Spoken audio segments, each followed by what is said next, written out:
Okay, thought I'd post the rest of what we got done.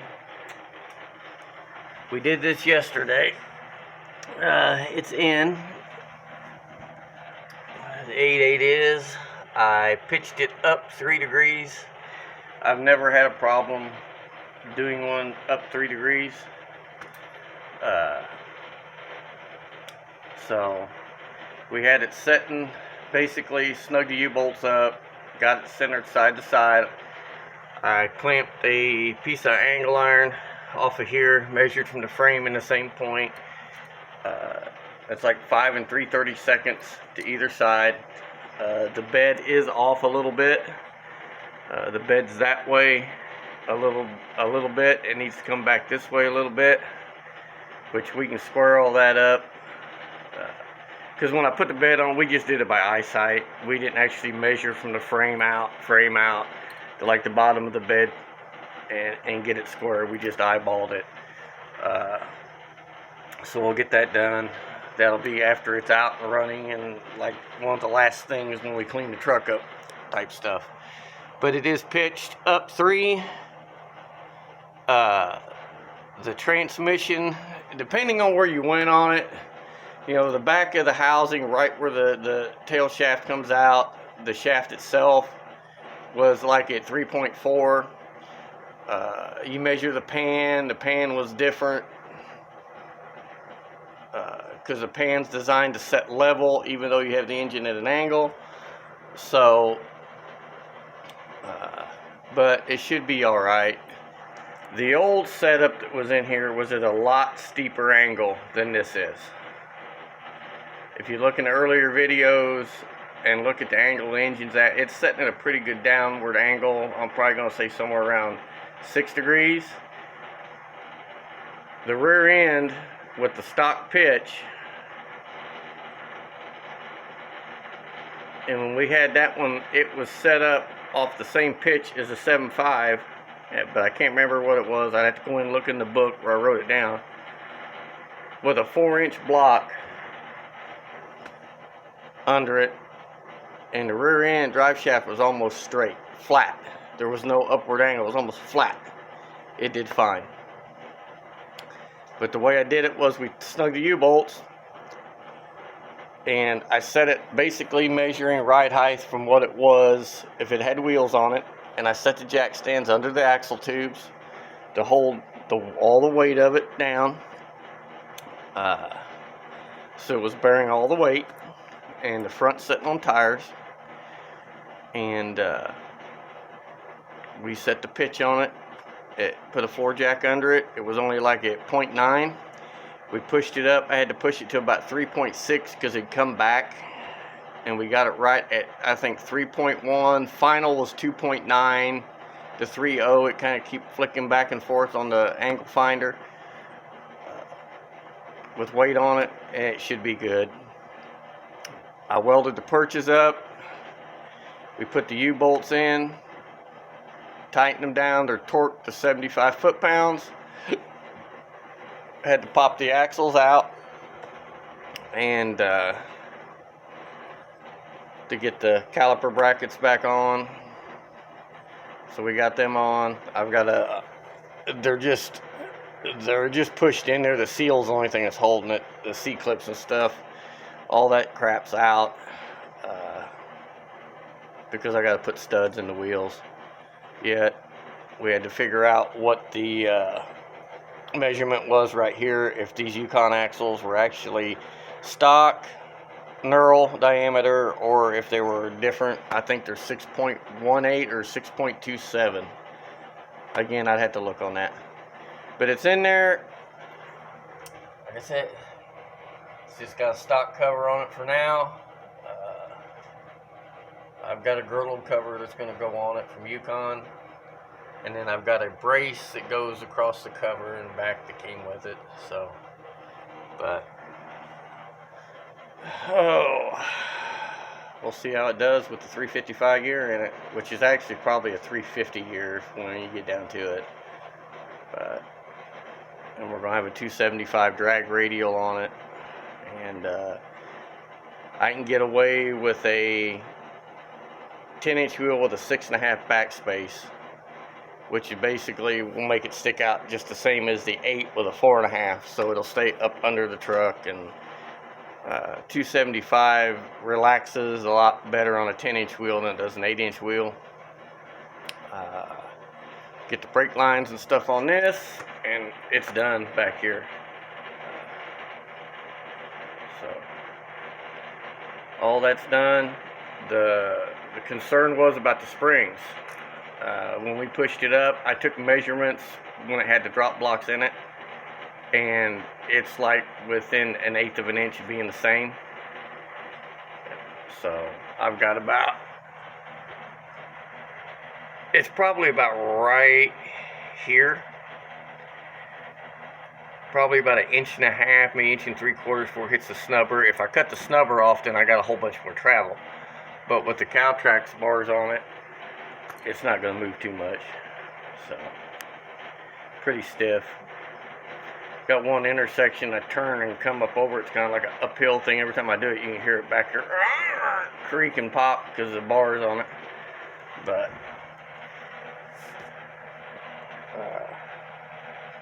we're all good to go. Caltrax plates are all bolted back on. Calvert Racing.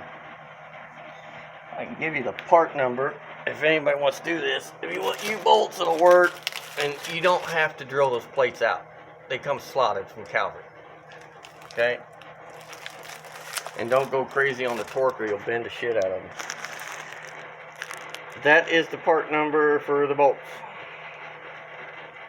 I'm guessing.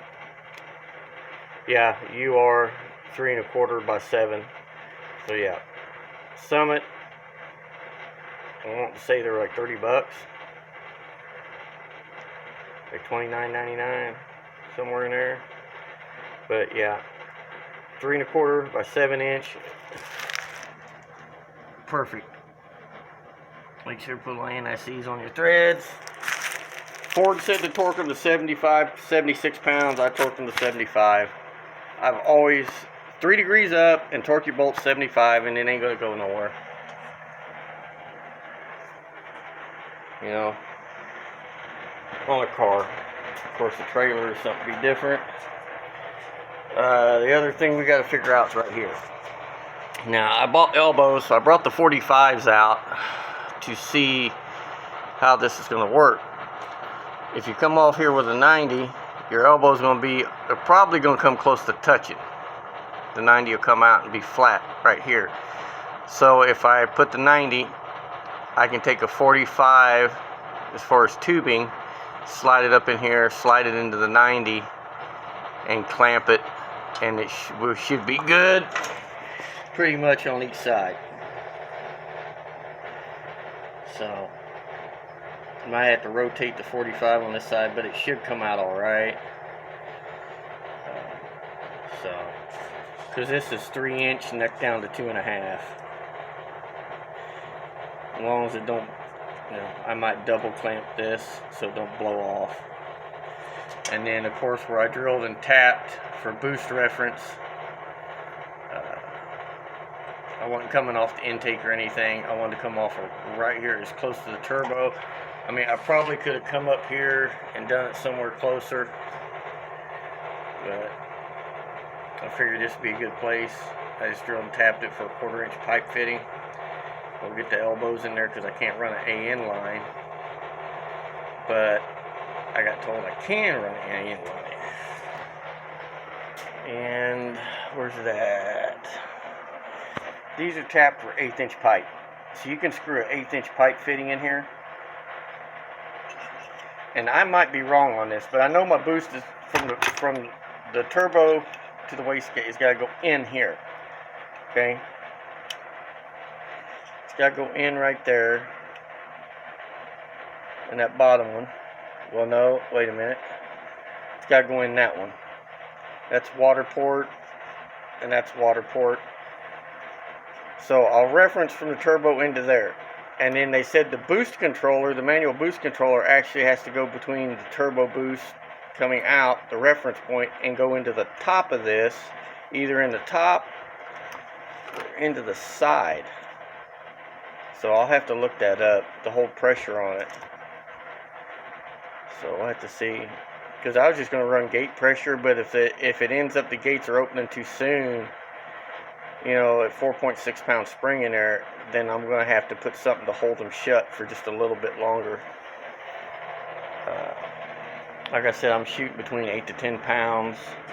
You know, and honestly, my goal was 1,000 horsepower. If this thing makes somewhere between 800 and 1,000, I'll be happy to play with on the street. So,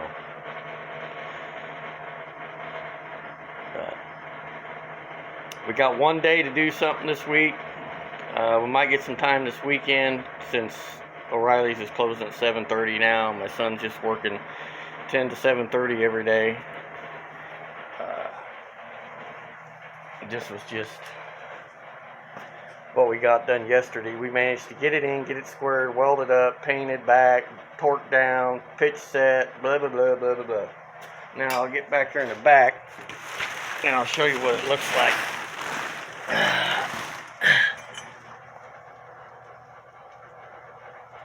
As you can see, if you look up there, way up there, you can see the transmission, back of the transmission. That should be pretty good. When I put the other motor in, I just set it in there. I didn't even care about what the pitch was on the engine.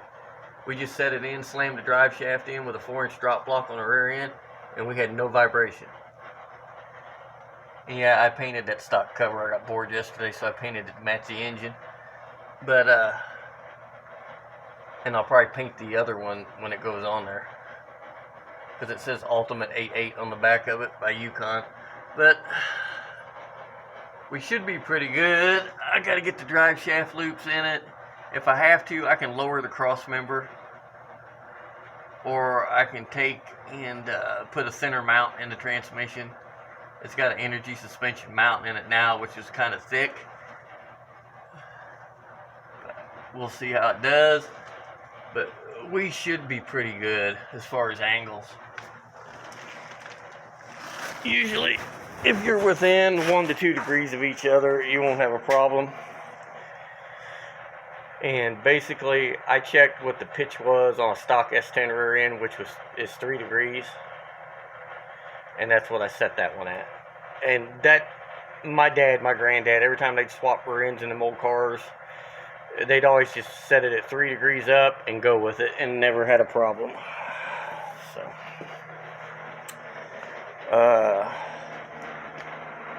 we're going to get all this done.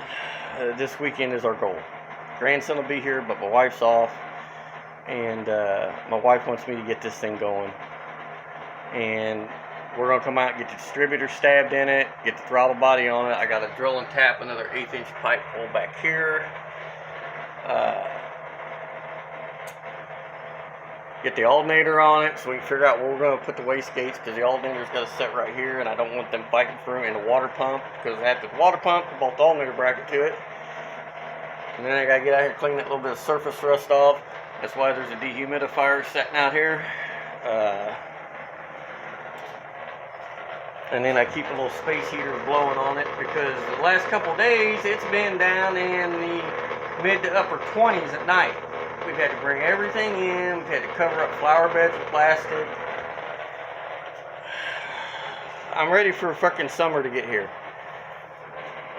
I'm sick of this shit. Like today, it's only like 38 degrees out right now. Middle of April, Kansas City, 38 degrees. Like they say, you're in the Midwest. If you don't like the weather, wait 5 minutes. But yeah, we're going to get all this done. And I've had guys tell me, don't use these. I need to get the heat out. Well, the guys I've talked to said you need to keep the heat in the turbos. So we're going to keep it wrapped. If it don't work, it don't work. Now, as far as setting stuff on this thing, I am not a turbo guy. I do know how to read spark plug. We're going to start off with a 10 on the heat range on the plugs. I'm going to put a 10 NGK Platinum, a 10 on the heat range. Basically, what I'm going to try to do is pull 1 degree of timing, 0.7 to 1 degree of timing out of it for every pound of boost. So when it's at full boost, I want to be somewhere around 24 to 26 degrees total timing. So what I'll probably do just to safeguard it when we first start it, when I plug everything into the Holly, I'm probably going to set max timing at like 30 degrees, maybe 32. It's going to be running on C16. That's what I'm going to run it on. I'm not going to run it on E85 or E95 or M2 or none of that. C16, because when we put this thing together, it should have come out to about 9/6 to 1. Well, if you do the math on it now with the piston swap that we did at the last minute, it comes out to 9/9 to 1, which 9/9 to 1, you could a blower on it on 8 pounds? No. You might get away with it like a Pro Charger or something like that. The turbos, you can get away with it. And like I said, I'm only going to run somewhere, 8 pounds actually is probably going to be the max. That's why the gates are sprung at 4.5 pounds. So, and everybody knows the gates start to crack open before the pound. When we put air pressure to them and they started cracking open at 4 pounds. They were all the way open by just like 4.2, 4.3 pound PSI. They were all the way open. So, and like I said, if these gates give me any trouble whatsoever, I'm either going to go to a tile, because I'm already set up for 44 millimeter, like Turbo Smart or something. I'd have to change everything up again, and I'm already set up, welded on here at 44. So I'll probably go to a tile. $360 for a damn wastegate, but we'll see. Like I said, a lot of people said good shit about VS Racing, and I know it's cheaper stuff, but we'll see. I mean, Summit sells it, so it can't be that bad. Usually if Summit sells something and it turns out to be junk, they'll quit selling it after a while. And the other concern I've got is if I have exhaust leaks. I'm not real worried about right here because the studs are in there, so it's not like twisting into the threads on the head. It's all the pulls out here on the stainless stud and the nut. It's just straight pull in the head, and those are in there an inch. All them exhaust studs are tapped an inch into that head. Right here is where I'm worried about exhaust leaks. Like I said, you can see the copper RTV, and that's because I twisted that clamp, which I broke the seal, so it probably ain't going to seal. It's probably going to leak. But I cut down some copper hitter gaskets and thrown in there. I thought I had, basically something like that. These had a lump in them to push down. Well, I took another set that I got that was completely flat, and we ended up putting them in there because that little lump made it to the point the V-band did not want to pull down right. It'd pull down on one side, but it wouldn't come up on the other side because it's just too much shit in between there. And it's come with some stainless gaskets to go in there that come with the turbos, but I lost one and I can't find them nowhere. So we'll see. And if these cheap turbos work, then we'll upgrade to something else better. Come next winter, we'll put a better set of turbos on it and probably better wastegates. But for right now, I just want to get it out and drive it. I ain't been able to drive this thing. I didn't get to last summer because my son talked me into doing this. I was going to build another motor, but I was just going to put a plate kit under it or put like a 871 on it and do it that way. But now if the turbos don't work out, I will rip them off. I will keep everything down to the headers. I'll keep. I'll just put the exhaust straight out there with maybe a little bitty muffler or something in there, and I'll put a plate kit on it and spray it.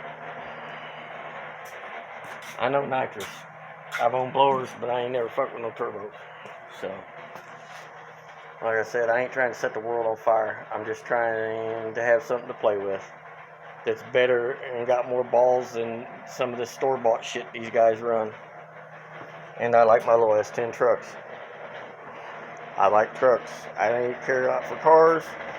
I've had a 66 Chevelle Super Sport. I still own a 69 Chevelle Super Sport, which is the twin to my wife's El Camino's paint scheme wise. Other than it's cut up, hacked up, back half, and all that shit. I keep it at my dad's because I ain't got nowhere to keep it over here to keep dirt and dust and shit off of it. So once I fix the garage over the summer, then I might move it over here if I got room for it. But I've had that car since high school. Well, no.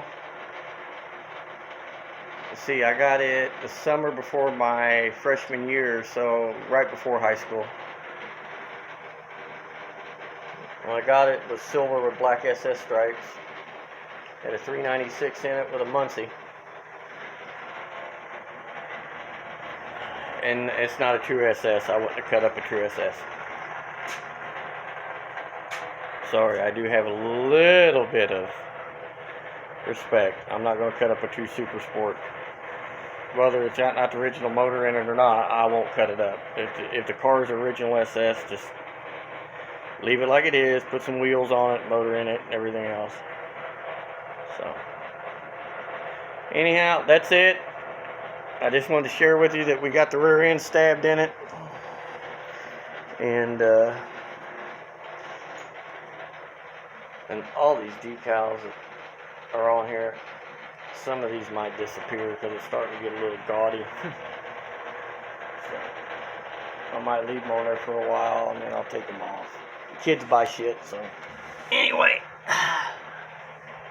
Yep, all done. It looks about the same as it was before, so hopefully we won't have no issues. So, anyhow, everything back here is new, so it should be a little bit snugger. New bushings in the frame, new shackles, new springs, new spring bushings. Got poly bushings and everything. Might squeak a little bit, but we'll get by. New bushings up there for the cow tracks. Since it's had the small spring eye, I could use the other set of bushings, the smaller ones that go with it. Anyway, I'm going to go. My dogs are out running around the neighborhood probably by now. But I just want to share that with everybody. Later. God bless. Stay safe. Wash your hands. All that good shit. Bye.